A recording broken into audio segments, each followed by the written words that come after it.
Hello student. Part 1 में हमने पढ़ा था क्लास 8 का गणित, जिसका अध्याय नंबर 1 चल रहा था हमारा परिमेय संख्याएं। परिमेय संख्या के अंतर्गत हमने 4-5 संख्याएं पढ़ी थी, जैसे प्राकृत संख्या। तो प्राकृत संख्या कहाँ से शुरू हुई थी? 1 से। पूर्ण संख्या जो कहाँ से शुरू हुई थी? 0 से। पूर्णांक जिसके अंतर्गत कौन कौन सी संख्याएं? ऋणात्मक संख्याएं, शून्य और सभी धनात्मक संख्याएं, ये सब क्या कहलाती है? पूर्णांक। फिर पढ़ी थी हमने परिमेय संख्याएं, जिन्हें p/q के रूप में लिखा जा सके, और p और q वहाँ पे क्या होते हैं? पूर्णांक, तथा q is not equal to 0 होता है। फिर हमने पढ़ी थी सम संख्याएं। सम संख्या जैसे जिसका इकाइक अंक 0, 2, 4, 6 या फिर 8 हो, वो सारी सम संख्याएं कहलाती है। फिर पढ़ी थी हमने विषम संख्या, ऐसी संख्या जिसका इकाइक अंक क्या हो? 1, 3, 5, 7 या फिर 9। ये सब तो हमने पढ़ ली थी। अब इन संख्याओं के अंतर्गत कुछ गुणधर्म काम करते हैं, जिनके बारे में आज हम पढ़ेंगे। कुछ गुणधर्म है। पहला है अपने पास संवृत्त। संवृत्त मतलब होता है क्लोजर। इंग्लिश में क्या बोल सकते हैं इसको? क्लोजर। मतलब अगर हमने पहला लिखा है प्राकृत संख्या, क्या लिखा है ये? प्राकृत संख्या। तो अपन इसमें देखें कि प्राकृत संख्या, मान लो कोई दो प्राकृत संख्या ले लो। एक ले ली मैंने, एक, और दूसरी जो भी आपके दिमाग में आ रही है, जैसे कि मैंने ले ली 6। मैंने क्या लिखा है कि योग के अंतर्गत। योग का मतलब क्या होता है? जोड़। तो जब ये भी प्राकृत संख्या है, ये भी प्राकृत संख्या है, तो इन दोनों को अगर जोड़ेंगे तो क्या आया? 6 और 1 7। तो ये भी क्या है? प्राकृत संख्या। तो ये प्राकृत संख्या, ये प्राकृत संख्या, जब दो प्राकृत संख्या को जोड़ते हैं तो तीसरी भी क्या आई? प्राकृत संख्या। तो अपन क्या कह सकते हैं कि जो प्राकृत संख्या है योग के अंतर्गत संवृत्त है। क्या लिख सकते हैं? प्राकृत संख्या योग के अंतर्गत संवृत्त है। संवृत्त है तो यहाँ पे अपन क्या लिख देंगे? हाँ, क्या लिख दिया? हाँ, क्योंकि प्राकृत संख्या को जोड़ने पर प्राकृत संख्या ही मिली, तो ये क्या हो गई? योग के अंतर्गत संवृत्त। फिर अपन देखेंगे व्यवकलन। क्या देखा? व्यवकलन। व्यवकलन का मतलब होता है घटाव। ये लिखा है घटाव। घटाव करना, तो इसमें भी ऐसे ही दो प्राकृत संख्या ले लो। कोई भी दो प्राकृत संख्या ले ली मैंने, जैसे लिया 7 माइनस 8। क्या लिया? 7 माइनस 8। तो 7 में से 8 घटाया तो कितना आया? 1। अब साइन का ही का लगेगा, बड़ी संख्या माइनस की ना, तो माइनस का।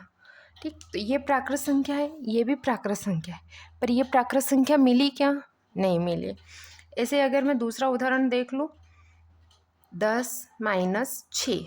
तो 10 में से 6 गया तो कितना बचा? 4। 4 प्लस का बचा, तो ये प्राकृत संख्या है, ये भी प्राकृत संख्या है, ये प्राकृत संख्या है। तो यहाँ तो आ गया प्राकृत संख्या में से प्राकृत संख्या को घटाया तो प्राकृत संख्या। पर यहाँ पे आया क्या? प्राकृत संख्या में से प्राकृत संख्या को घटाया तो -1 प्राकृत संख्या ही क्या? नहीं है। तो अपन क्या लिखेंगे? प्राकृत संख्या व्यवकलन के अंतर्गत संवृत्त नहीं है। क्या है? संवृत्त नहीं है। ऐसे ही अगला गुणधर्म है गुणन के लिए। अपन चेक करेंगे कि प्राकृत संख्या गुणन के लिए संवृत्त है कि नहीं है। तो गुणन के लिए भी ऐसी दो प्राकृत संख्या ले लो, कुछ भी जो आपके दिमाग में आ रही। जैसे मैंने लिखा 9 गुणित 2। तो 2 का पहाड़ा 9 बार बोला, तो 2 ही नाम 18। तो देखो ये भी प्राकृत संख्या है, ये भी प्राकृत संख्या है, और मिली भी क्या अपने को? प्राकृत संख्या। तो ये क्या हो गई? संवृत्त है। हाँ है। ऐसे एक और उदाहरण देख सकते हैं अपन, जैसे कि मैंने लिखा 10 गुणित 5। तो 5 धाम 50। क्या आया? 50। तो ये भी प्राकृत संख्या है, ये भी प्राकृत संख्या है, और अपने को आंसर भी क्या मिला? प्राकृत संख्या। तो ये गुणन के अंतर्गत क्या है? संवृत्त है। क्या लिखेंगे? प्राकृत संख्या गुणन के अंतर्गत संवृत्त है। तो ये अपना आंसर क्या आ जाएगा? हाँ हाँ, संवृत्त है। ऐसे अब किसके लिए चेक कर रहे हैं अपन? भाग के लिए। किसके लिए? भाग के लिए। तो जैसे कि मैंने लिखा 2 भागित 3। क्या लिख दिया? 2 भागित 3। तो इसका उत्तर क्या आएगा अपना? 2/3। क्या आया? 2/3। ऐसे अगर मैं लिख दूँ 15 भागित 5, तो 15 में 5 का भाग दिया तो कितना आया? 3। तो देखो ये तो है अपने पास प्राकृत संख्या, ये भी है और मिला भी क्या, प्राकृत संख्या। ये प्राकृत संख्या है, ये प्राकृत संख्या है, पर ये प्राकृत संख्या है क्या, नहीं है। ये तो बटे के फॉर्म में आ गई, 2/3। तो ये तो क्या हो गई, क्या ये परिमेय संख्या, क्योंकि ये हो गया p, ये हो गया q। तो क्या प्राकृत संख्या में प्राकृत संख्या से भाग देने पर प्राकृत संख्या मिली क्या, नहीं मिली। तो क्या लिखेंगे, इसका उत्तर हाँ है कि नहीं है, नहीं, क्या है, नहीं है। तो जो प्राकृत संख्या को भाग देने पर प्राकृत संख्या नहीं मिलती है, तो क्या हो गया, प्राकृत संख्या भाग के अंतर्गत संवृत्त नहीं है, प्राकृत संख्या भाग के अंतर्गत संवृत्त नहीं है। क्या लिखा अपन ने, नहीं है। ऐसे अगली प्रॉपर्टी अपन किसके लिए चेक कर रहे हैं, पूर्ण संख्या के लिए। किसके लिए, पूर्ण संख्या के लिए।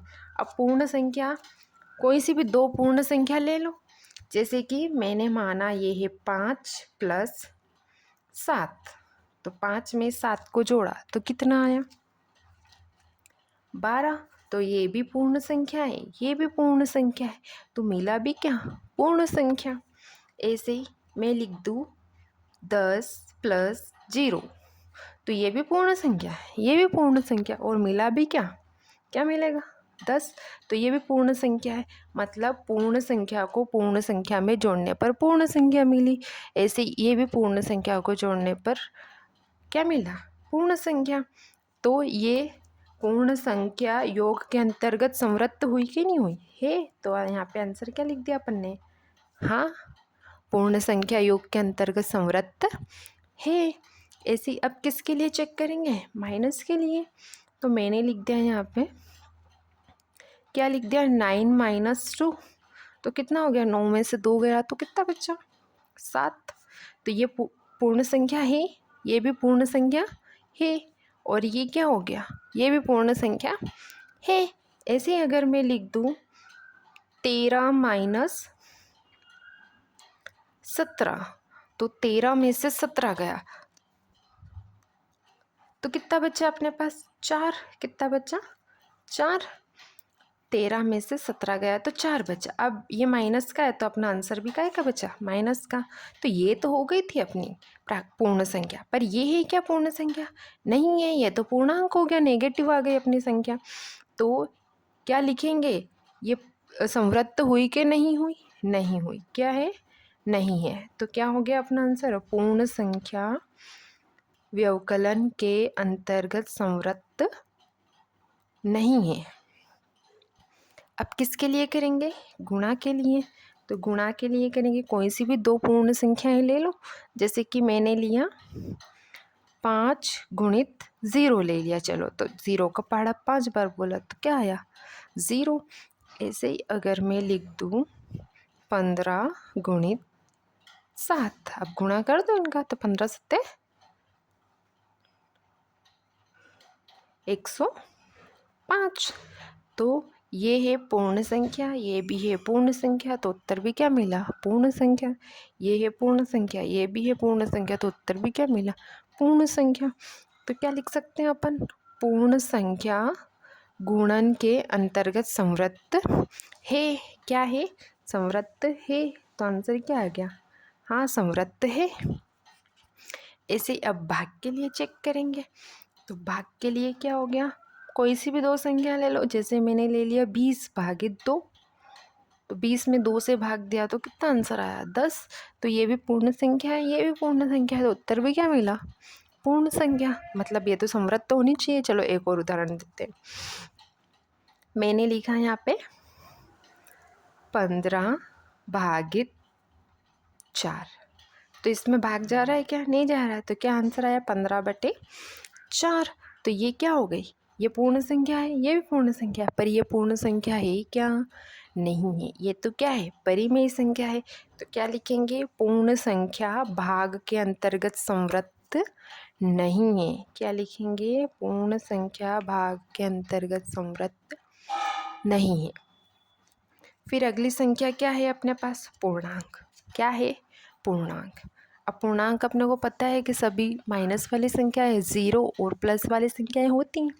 तो कोई सी भी दो संख्याएं ले लो, जैसे कि मैंने ले लिया माइनस का 2 और इसमें जोड़ना है अपने को माइनस का 4। तो ये कितना हो गया, 4 और 2 6, और ये माइनस का आएगा। तो ये पूर्णांक है, ये भी पूर्णांक है, और अपना आंसर भी क्या आया, पूर्णांक। ऐसे एक और उदाहरण देख लें अपन।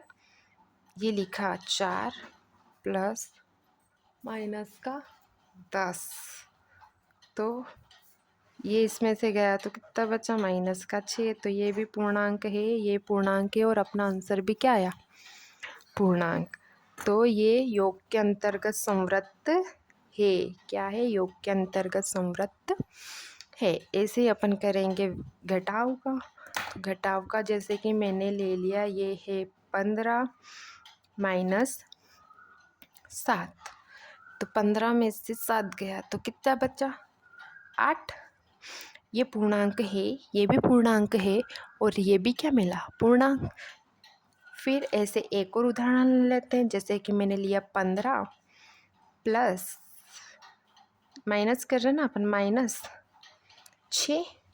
तो ये कितना हो जाएगा, ये भी माइनस, ये माइनस माइनस हो जाएगा प्लस, और ये घट जाएगा।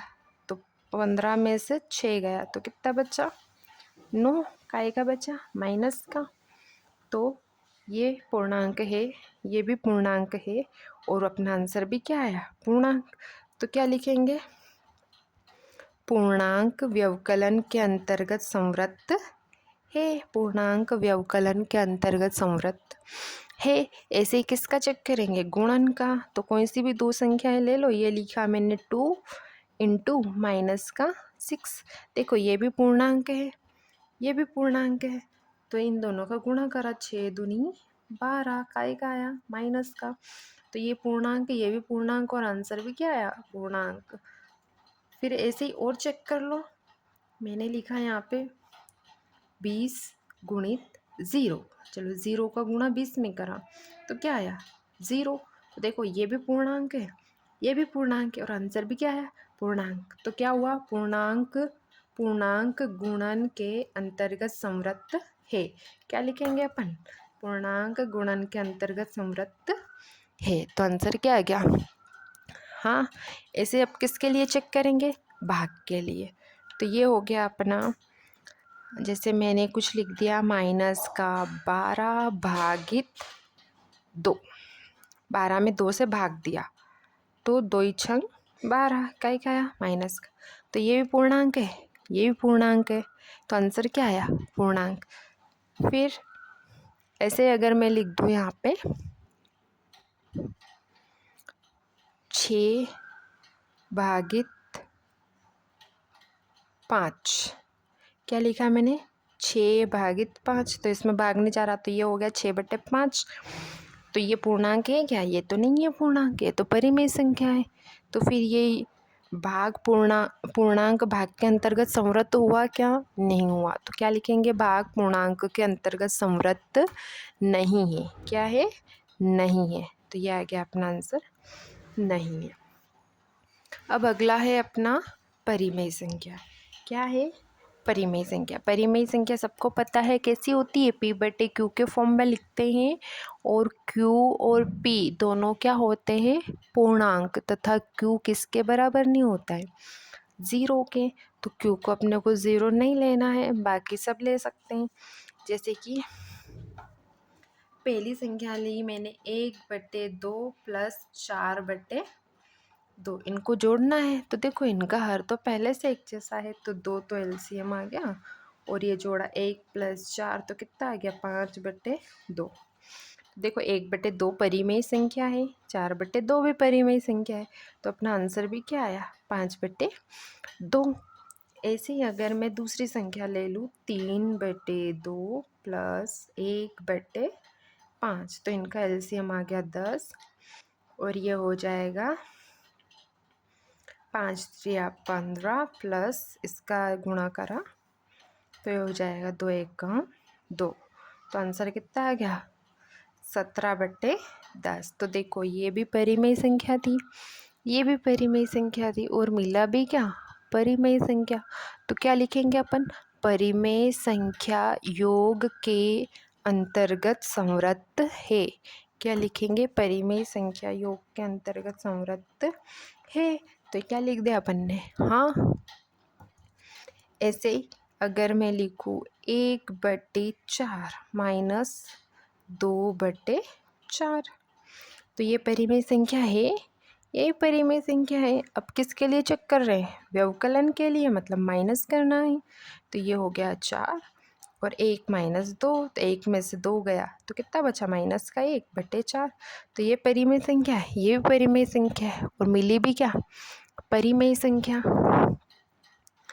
ऐसे एक और उदाहरण देख लेते हैं अपन। लिखा मैंने 2/5 माइनस का 1/10, तो एलसीएम आ गया अपना 10। ये हो गया 2 दूनी 4 और ये हो गया 1, तो कितना आया? 3/10। तो ये भी परिमेय संख्या, ये भी परिमेय संख्या और आंसर भी क्या मिला? परिमेय संख्या। तो क्या हो गया? परिमेय संख्या व्यवकलन के अंतर्गत संवृत्त है। क्या लिखा? परिमेय संख्या व्यवकलन के अंतर्गत संवृत्त है। तो अपना आंसर क्या आ गया? हाँ, संवृत्त है। ठीक, अगला है गुणन के अंतर्गत। तो अब अपने को चेक करना है कि परिमेय संख्या गुणन के अंतर्गत संवृत्त है कि नहीं है। तो कोई सी भी दो परिमेय संख्या ले लो। जैसे मैंने ले लिया 2/3 गुणित 1/4, तो इसका गुणा करा, अंश का गुणा अंश में, तो 2 एकम 2, 4 तिया 12। तो ये परिमेय संख्या है, ये परिमेय संख्या है, ये भी परिमेय संख्या और मिला भी क्या? परिमेय संख्या। ऐसे अगर मैं लिख दूँ 1/5 गुणित 2/7, तो ये हो गया 2 एकम 2, 7 पंचे 35। तो ये परिमेय संख्या है, ये भी परिमेय संख्या है और ये भी परिमेय संख्या है। तो क्या हो गया? परिमेय संख्या गुणन के अंतर्गत संवृत्त है। क्या हो गया? परिमेय संख्या गुणन के अंतर्गत संवृत्त है। तो आंसर क्या आ गया अपना? हाँ, संवृत्त है। फिर अगला चेक करेंगे अपन भाग के लिए। परिमेय संख्या भाग के अंतर्गत संवृत्त है कि नहीं है। तो कोई सी भी दो संख्या ले लो। जैसे मैंने ले लिया 2/3 भागित 1/6। तो इसको सोल्व कैसे करते हैं? 2/3 ये ऊपर चला जाएगा तो 6/1। तो आंसर क्या आ गया? 6 दूनी 12 और 3 एकम 3। तो ये परिमेय संख्या है, ये परिमेय संख्या। मिली भी क्या? परिमेय संख्या। एक और चेक करते हैं अपन। मैंने लिखा 2/3 भागित, ऊपर तो 0 आ सकता है ना परिमेय संख्या में, बस क्यों नहीं आना चाहिए, तो क्यों नहीं लिखा मैंने, ये लिखा 0/3। अब इसमें भाग देते हैं तो क्या हो जाएगा? 2/3 गुणित 3/0। तो आंसर आया 3 दूनी 6 और 3 का पढ़ा 0 बार बोला तो 0। तो देखो ये परिमेय संख्या थी, ये भी परिमेय संख्या थी, पर ये परिमेय संख्या है क्या? नहीं है, क्योंकि इसमें p तो 6 है पर q क्या आ गया? 0। और परिमेय संख्या में q क्या नहीं होना चाहिए? 0। तो ये परिमेय संख्या हुई क्या? नहीं हुई। तो फिर परिमेय संख्या भाग के अंतर्गत संवृत्त है क्या? नहीं है। क्या है? नहीं है। तो अपना आंसर क्या आ गया? नहीं। क्या आ गया? नहीं। Okay, thank you student. अगला पार्ट अपन पढ़ेंगे अगले वीडियो में।